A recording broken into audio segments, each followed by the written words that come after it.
got long sideburns and my hair slicked back. I'm coming to your town in my pink Cadillac. I'm just a honky tonk man. Oh, I got news for you, Mr. Paku Paku. This is a Honky Tonk Man, the greatest intercontinental champion of all time. And the next time I see you, I'm going to take you in that ring, and I'm going to drag you from pillar to post. I'm going to put you in the middle of the ring, and I'm going to give you the shake, rattle, and roll. That's the shortest trip to Heartbreak Hotel. I'm going to have you begging on your knees, saying, Mr. Honky Tonk Man, please, don't touch me again. I know you're the greatest of all time. And I'm going to make you say it over and over again. You're the greatest of all time, Honky Tonk Man.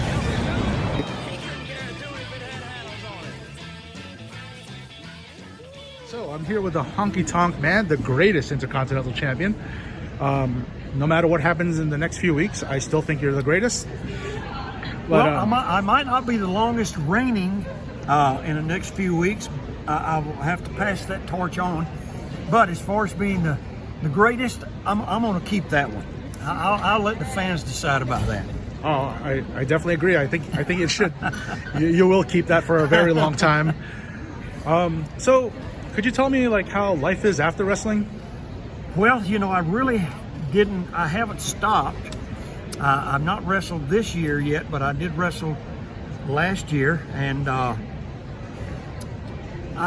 don't like doing these independent wrestling shows anymore because they're kind of dangerous the way they do them, and some of the young kids nowadays aren't trained as well as the guys I was with, and that's the difference. That's kind of how I slowed down, and I do more of these Comic Cons now. Mm-hmm. I've been doing Comic Cons for 15 years, but I've started doing more of them than before, and of course after we had the 15-month layoff from COVID, it gave us all a chance, I think, to reflect on a lot of things, and the wrestling business has been good for me. It's been the greatest thing I ever did. It's kind of something I started when I was in college and carried on with it, and I will always be around it, involved in it somehow. But as far as doing the physical stuff, I'd leave that to the younger people now. Okay. During your time in the WWF, did you have like a favorite wrestler to go up against, or?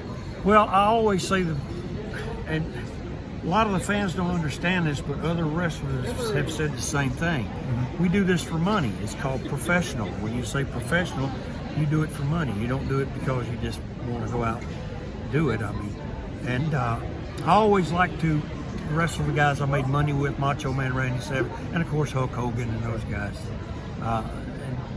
Because it was a long-term investment that finally paid off for me. Right. Before you left, was there a young and upcoming wrestler that you saw that had good potential? Yeah. Fly got in here. I've seen two, and that I just knew right away these kids are gonna make it. Okay. And then I saw one that I said, this will never work. I was right about the two that was going to make it, and the one I said would never work, I was really wrong about it. The first one that I saw that I said, this guy has everything, mm-hmm. was Hulk Hogan. We started about the same time, right. 48 years ago.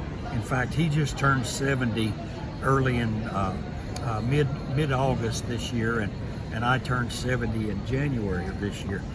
And the next one that I saw that was loaded with talent, and he was not gigantically big, but he was 6'2", 260. He could talk, he could wrestle, he looked wonderful. He's not even wrestling now because he's The Rock. So, I mean, he was loaded with talent. His dad was loaded with talent. I wrestled his dad a lot. Wow. And I knew The Rock when he was a young kid, but he was loaded with talent. I knew he was going to make it no matter what. The other one that I said would never make it was when they introduced him, the music, the dead man, and do the tombstone and put guys in body bags. And I said, this will never work. Boy, was I wrong. Undertaker, I was wrong about you, boy. If you could, like, wrestle anyone in this era, who would it be? I'd like to give that Roman Reigns a shot because, you know, he's another second, third generation. He knows what he's doing in the ring.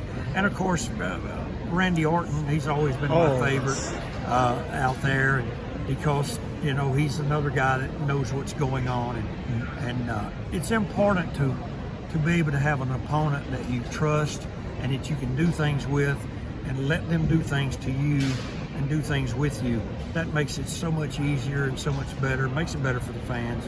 But yeah, I mean, other than that, I've wrestled just about everyone that I cared about. Okay. I wrestled Lou Thez, I wrestled Harley Race.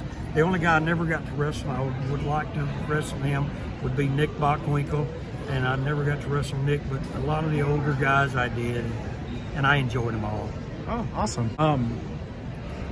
So you did wrestle in WCW for a little bit, and if you could wrestle like in your prime today, do you think you would make an appearance at AEW?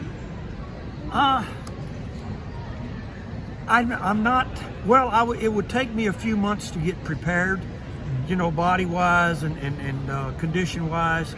But if the opportunity came along, I'd say I would give it a hard thinking about it. Okay. And let me put it that way, because I have too much pride in myself and in my business and in the wrestling business itself to not go out and embarrass myself, be an embarrassment to the fans, or be an embarrassment to the wrestling business. And that's why I would choose those appearances.